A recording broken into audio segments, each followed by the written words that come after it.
ஐயா வணக்கங்க ஐயா. வணக்கம், வணக்கம். ஐயா கடந்த எபிசோட்ல கடக லக்னத்தை பத்தி விரிவா பார்த்துட்டு இருந்தோம். ஸோ இன்னைக்கு நம்ம பார்க்கக்கூடியது பார்த்தீங்கன்னா சிம்ம லக்னம். ஸோ சிம்ம லக்னம்னு சொல்லும்போது நீங்க சொன்ன மாதிரி 40 நாட்கள், அதாவது வருகிற 7ஆம் தேதி கிரகணம் அன்னைக்கு நம்ம எடுக்கிறோம். ஸோ வருகிற 17/10 வரைக்கும் இந்த பலன்கள் இருக்க போகுது. ஸோ அதாவது ஒரு 9 கிரக தசா புத்திகளை பத்தி அந்தரம் சூட்சமம் வரைக்கும் நம்ம எடுத்திருக்கோம்.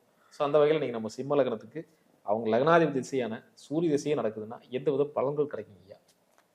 லக்னாதிபதி திசை அப்படின்னு நம்ம ஜென்ரலாக சொல்கிறோம் பாரம்பரியத்தில். ஆனால் பலன் பல கோடி பேர் இருப்பாங்க இல்லையா சிம்ம லக்னத்தில். அத்தனை பேருக்கும் நிகழ்வுகள் எப்படி நடக்கும் அப்படின்னா, அவங்க தனிப்பட்ட ஜாதகத்தில் சூரியன் எந்த இடத்துல இருக்காரு அதை வச்சு தான் பலன் மாறும். சரி, அப்படியே ஒரே இடத்துல இருந்தாலும் எந்த நட்சத்திரத்தில் இருக்காரு அப்படிங்கிறத வச்சியும் பலன் மாறும். வெவ்வேறு காலகட்டங்களில் பிறந்த நபர்களுக்கு வெவ்வேறு நிகழ்வுகள் நடக்கிறது சகஜம். இப்போ கோச்சாரத்தில் நல்லா இருக்கு. சிம்ம லக்னத்துக்கு சூரியன் சிம்மத்திலையும் கன்னியிலையும் இருக்காங்க. புரட்டாசி முடிகிற வரைக்கும் அக்டோபர் 17 வரைக்குமே இந்த 1ஆம் இடம் 2ஆம் இடத்துல இருக்கார். அது பொதுவாக நல்ல பலன்தான். இவங்க ஜனனஜாதத்தில் இந்த சூரிய திசை நடக்குது இல்லையா, இது எந்த இடத்துல இருந்து நடக்குதுன்னு பார்க்கணும். இவங்க பிறக்கும்போது 8ஆம் இடமான மீனராசிலேயோ 12ஆம் இடமான கடகராசிலேயோ சூரியன் இருந்து திசை நடத்ததுன்னா பல வழியில் இவங்க பிரச்சனைக்கு ஆளாவாங்க. தான் எடுக்கக்கூடிய முயற்சிகளில் தடைகள், தடுமாற்றங்கள், செலவுகள், வெற்றி காண முடியாமல் தோல்வியில் அகப்படுறது, வலிவேதனை அனுபவிக்கிறது இருக்கும். அப்படி இல்லாமல் மற்ற பாவங்களில் மற்ற கட்டங்களில் இருக்கவங்களுக்கு நிச்சயமாக நன்மையை செய்யும். தகப்பன் வழி மேன்மை, பதவி உயர்வு, அரசியல், அரசு அதிகாரம், அரசு வேலை, இது சார்ந்த வியாபாரம் அனைத்து நன்மைகளையும் தரக்கூடிய வகையில் இருக்குது. இப்போ நம்ம 1ஆம் இடம் என்பதை உயிர் பற்று என்று சொல்லுகிறோம், 2ஆம் இடம் என்பதை பொருள் பற்று என்று சொல்லுகிறோம். இப்போ உயிர் பற்றுக்கு ஒரு 17ஆம் தேதி வரைக்கும் நல்லா இருக்குது அப்படின்னா ஒரு சுபகாரியங்கள் நடக்கும். நம்ம ஐடியா பண்ணுறதெல்லாம் சிறப்பாக இருக்கும். இப்போ மூளை உழைப்பில் இருக்கவங்களுக்கு நல்லாயிருக்கும். ஆனால் உற்பத்தி சார்ந்த தொழிலுக்கு கொஞ்சம் மந்தமாக இருக்கும். அதே 2ஆம் இடம் போன உடனே கன்னி ராசியில் போயிடார் இல்லையா, அப்போ பொருளாதாரத்துக்கு நல்லாயிருக்கும். பதவி, புகழ், பணம் சேர்க்கை எல்லாமே சிறப்பாக இருக்கும். மொத்தத்தில் சூரிய திசை இந்த கோச்சாரம் மிக மிக சிறப்பாக இருக்கும். சிறப்புங்க ஐயா. ஐயா அடுத்து பார்த்தீங்கன்னா சந்திர திசை. இந்த சந்திர திசை நடக்கிறவங்களுக்கு எந்த வித பலன்கள் இருக்குங்க ஐயா? சந்திரனும் அப்படிதான். 2, 6, 10 தான் சிம்ம லக்னக்காரர்களுக்கு பணம் கொடுக்குற கிரகமாக சந்திரனுடைய நட்சத்திரமே இருக்குது. இப்போ ஒருத்தருக்கு சந்திர திசை நடக்குதுன்னா அவர் பிறக்கும்போது எந்த நட்சத்திரத்தில் வேணால் பிறந்திருக்கலாம். இப்போ சந்திரன் நட்சத்திரத்திலே சந்திரன் போறாருன்னு அர்த்தம். அதுதான் விஷயம். அப்போ இப்போ நீங்கள் சிம்ம லக்னத்தில் பூர நட்சத்திரத்தில் ஒருத்தர் பிறந்திருக்காருன்னா இப்போ சந்திரனுடைய நட்சத்திரத்தில் போகிறதுனால தான் சந்திர திசை நடக்குது. அப்போ கண்டிப்பாக பண வரவு இருக்கும், தொழில் மேன்மை இருக்கும், உத்தியோகம் கிடைக்காதவங்களுக்கு உத்தியோகம் கிடைக்கும். உணவு சார்ந்த பொருட்கள், உடை தயாரிக்கிறது, மருத்துவம் சம்மந்தப்பட்டது அனைத்து வகையிலையும் சந்திரன் நல்ல பொருளாதாரத்தை அபிவிருத்தி பண்ணுவார். ஒருவேளை 6ஆம் இடம் சார்ந்து வேலை செய்யுது அப்படின்னு வைங்க. இப்போ ஒருத்தர் பூராடத்தில் பிறந்திருப்பார். இப்போ சந்திர திசை நடக்குதுன்னா சிம்ம லக்னக்காரர்களுக்கு திருவோணத்தில் போகுதுன்னு அர்த்தம். சந்திரன் நகர்ந்துருது, திசை நடக்க நடக்க சந்திரன் நகர்ந்துருது.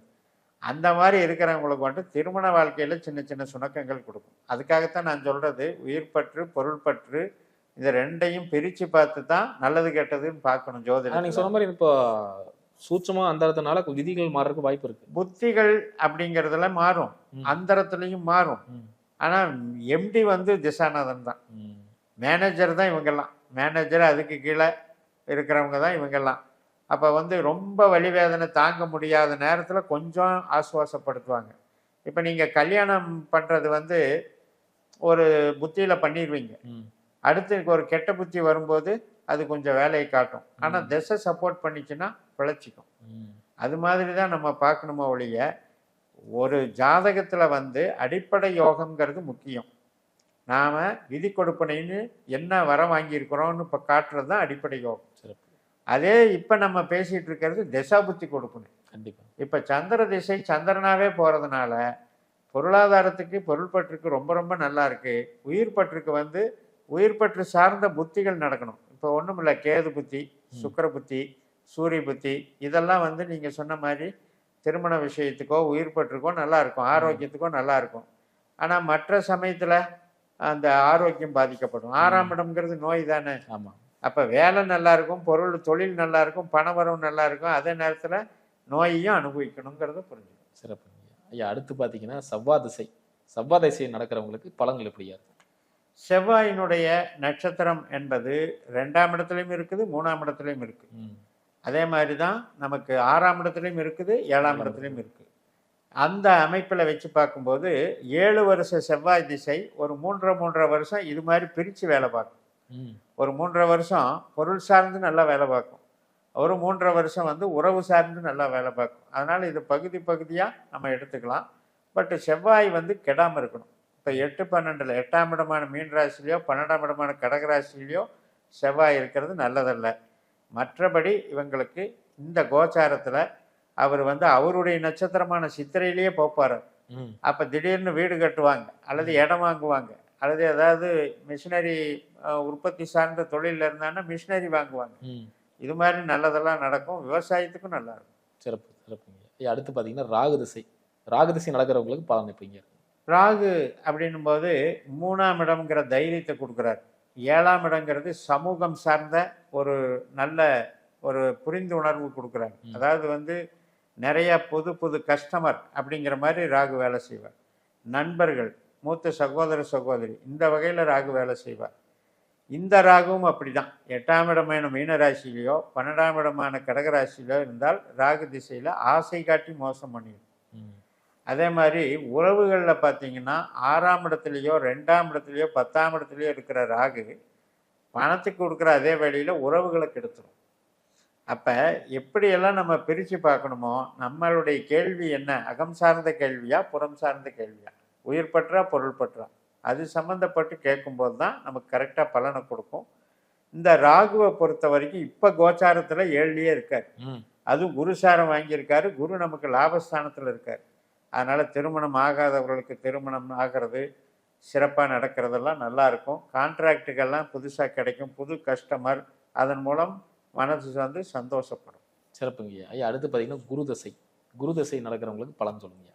குருவும் அதே மாதிரி தான். ஏன்னா ராகுவும் குருவும் பக்கத்து பக்கத்து நட்சத்திரம். அதனால் வந்து 7ஆம் இடம், 3ஆம் இடம், 11ஆம் இடம், குருவும் அந்த மாதிரி இருக்கார், லாபஸ்தானத்தில் இருக்கார். நிச்சயமாக நல்ல பலனை தருவார். எதிர்பார்த்த நன்மைகளெல்லாம் நடக்கும். பண வசதி நல்லாயிருக்கும். குழந்தை பிறப்பு, திருமண காரியம், இதுக்கெல்லாம் சுப காரியங்களுக்கெல்லாம் சிறப்பாக இருக்கும். ஆன்மீகம் சார்ந்த வேலை பார்க்குறவங்களுக்கு, சட்டத்துறையில் இருக்கவங்களுக்கு, நீதித்துறையில் இருக்கவங்களுக்கெல்லாம் ப்ரொமோஷன் கிடைக்கும். சிறப்புங்க ஐயா. அடுத்து பார்த்தீங்கன்னா சனி. சனி திசை நடக்கிறவங்களுக்கு இந்த சிம்ம லக்னக்காரங்களுக்கு எந்தவித பலன்கள்? சிம்மத்துக்கு வந்து சனி வந்து ரொம்ப ரொம்ப கெட்டவர். ஏன்னா இயல்பிலேயே வந்து பகை கிரகம். ம். அதுவும் இப்போ அட்டமை சனி வேறு நடக்குது. அது உத்திரட்டாதியிலே இருக்கு. உத்திரட்டாதியிலேயே இருக்குது. அது மாதிரி சனி திசை வந்து இப்போ ஆரம்பத்தில் இருக்கவங்களுக்கு, சனி புத்தி நடக்கிறவங்களுக்கு ரொம்பவுமே வாட்டும். ம். அதே மாதிரி புதன் புத்தி நடந்தாலுமே வாட்டும். ஒருவேளை இப்போ கேது புத்தி, சுக்கிர புத்தியெல்லாம் தாண்டி இப்படி நடந்துக்கிட்டு இருக்கவங்களுக்கு கொஞ்சம் அந்த பேர்டன் குறைஞ்சிருக்கும், ஓரளவுக்கு குறைஞ்சிருக்கும். இருந்தாலும் அந்த 8 சனிங்கிறது கெட்டது தான். பட் அதே நேரத்தில் உறவில் தான் பாதிக்கும். அதே மாதிரி கடன், சொந்த தொழில் சொன்னால் கடன் வகையில் பாதிக்கும். மற்றபடி வேலை செய்கிறவங்கள சனி வாழ வைப்பான். ஒரு உழைப்பாளியாக இருக்கேன், நான் சம்பளம் வாங்குறேன், சிவனேன்னு நான் வேலை பார்க்குறேன்னா ஒன்றும் பண்ணாது. ஆனால் கொஞ்சம் பற்றாக்குறையிலேயே ஓடிட்டு பட்ஜெட்டு இருந்தாலும் அந்த கஷ்டத்தோடு போயிடும். ஆனால் எத்தனை பேர் பெரிய பெரிய பணம் போட்டு லாஸ் ஆகிறவங்க இருக்காங்கல்ல, அதெல்லாம் தான் இந்த சனி திசை ரொம்ப கவனமாக பார்க்கணும். ஒருவேளை மற்ற புத்திகள் நடக்கிறவங்களுக்கு ப்ராப்ளம் இல்லை. சிறப்புங்க. அடுத்து பார்த்தீங்கன்னா புதன் திசை. புதன் திசை நடக்கிறவங்களுக்கு எந்த வித பலன்கள் கிடைக்குங்க? புதனுமே கோச்சாரத்தில் இப்போ வந்து தனஸ்தானத்துலேயும் 3ஆம் இடத்துலையும் போகிறாரு. அதனால் வந்து பண வரவுக்கு கொஞ்சம் இன்வால்வ் ஆவார். இந்த ஜனன ஜாதகத்தின்படி 8, 12 இருக்கக்கூடாது. ஏன்னா புதனுடைய நட்சத்திரமே அங்கே தான் இருக்குது. 8ஆம் இடத்துல ரேவதி இருக்குது, 12ஆம் இடத்துல ஆயில்யம் இருக்குது. அந்த மாதிரி பிறக்கும் போதே இருந்து திசை நடத்துகிறவங்களுக்கு மிக மிக கஷ்டப்படுவாங்க. இப்போ பார்த்தீங்கன்னா வெளிநாடுலாம் போய் ரொம்ப ஒரு லேபர் வேலைக்கு போய் ஒரு சிறு தொகைக்காக தன்னைத்தானே வருத்திக்கிட்டு ரொம்ப வேலை பார்க்குறாங்க இல்லையா, அதெல்லாம் இந்த 8, 12 தாக்கத்தை குறிக்கும். பற்றாக்குறை பட்ஜெட்லேயே ஓடிட்டு இருக்கும். அது இல்லாமல் 7ஆம் இடத்துலையோ 3ஆம் இடத்துலையோ 11ஆம் இடத்துலையோ புதன் இருந்து திசை நடத்தினாருன்னா அவங்களுக்கு நல்லா இருக்கும். இப்போ கோச்சாரமும் நல்லா இருக்கும். சிறப்புங்க ஐயா. அடுத்து பார்த்தீங்கன்னா கேது திசை. கேது திசை நடக்கிறவங்களுக்கு எப்படிங்க இருக்கும்? கேது பொறுத்த வரைக்கும் ஸ்மார்ட் ஒர்க்குன்னு சொல்லலாம். ம். இப்போ ஒரு மருத்துவரே இருக்காரு, ஒரு இடத்துல போய் ஒரு ஹாஸ்பிட்டலில் ஒர்க் பண்ணுறாரு, சம்பாதிக்கிறாரு, அந்த மாதிரி. அல்லது ஒரு போதனா மார்க்கம், ஒரு டீச்சிங் லைனில் ப்ரொஃபஷனில் பண்ணுறது. ஒரு சிலர் வந்து ஆன்மீகம், ஜோதிடம் இது சார்ந்து இயங்குறவங்க, மற்றும் சட்டத்துறையில் லா லாயராக இருக்கவங்க, இந்த மாதிரி இருக்கவங்கெல்லாம் பேசி சம்பாதிக்கிறது மூளை உழைப்புன்னு சொல்கிறோம். அந்த மாதிரி இப்போ கேதுவுமே அங்கே இருக்கார், சிம்மத்திலே இருக்கார். அதனால் அவங்களுக்கெல்லாம் சிறப்பை கொடுக்கும். உற்பத்தி சார்ந்து ஒரு திசையில் ஆரம்பிச்சிருப்பாங்க. ம். ஆனால் இப்போ திடீர்னு கேது திசை வந்த உடனே ப்ராப்ளம் பண்ணும். அந்த மாதிரி இருக்கவங்களுக்கு தான் பிரச்சனை. ம். அது இயல்பிலேயே இவங்க ஜாதகத்தில் 2, 6, 10 ஒரு நல்ல வளமாக இருந்தால் இந்த கேது திசையை மெதுவாக கடந்துடலாம். அப்படி இல்லைன்னா லாக் அவுட் பண்ண வேண்டி வந்துடும். எப்போவுமே 1, 5, 9 உற்பத்தி தொழிலுக்கு ஆகாது. ம். அந்த விஷயத்தை மனசில் வச்சு. ஐயா, அடுத்து இறுதியா பாத்தீங்கன்னா சுக்கிரதசை. சுக்கிரதசை வந்து இந்த சிம்ம லக்னக்காரங்களுக்கு எந்த வித பலன்கள் தரும்? சுக்கிரனே தான் இவங்களுக்கு புத்தியை கொடுக்கறது, ஆசையை கொடுக்கறது, திட்டம் போட வைக்கிறது. ஸோ அதாவது என்ன விதமான திறமைகள் உலகத்தில் நம்ம செஞ்சு திறமைகளை காட்டி எப்படி மக்களை வசீகரம் பண்ணலாம் அப்படின்ற யோசனையை கொடுக்கறதே சுக்கிரன் தான். ம். அந்த சுக்கிரன் மட்டும் தன்னுடைய சொந்த நட்சத்திரத்தில் இருந்தாருன்னா இவங்க பணமே போட வேண்டியதில்லை.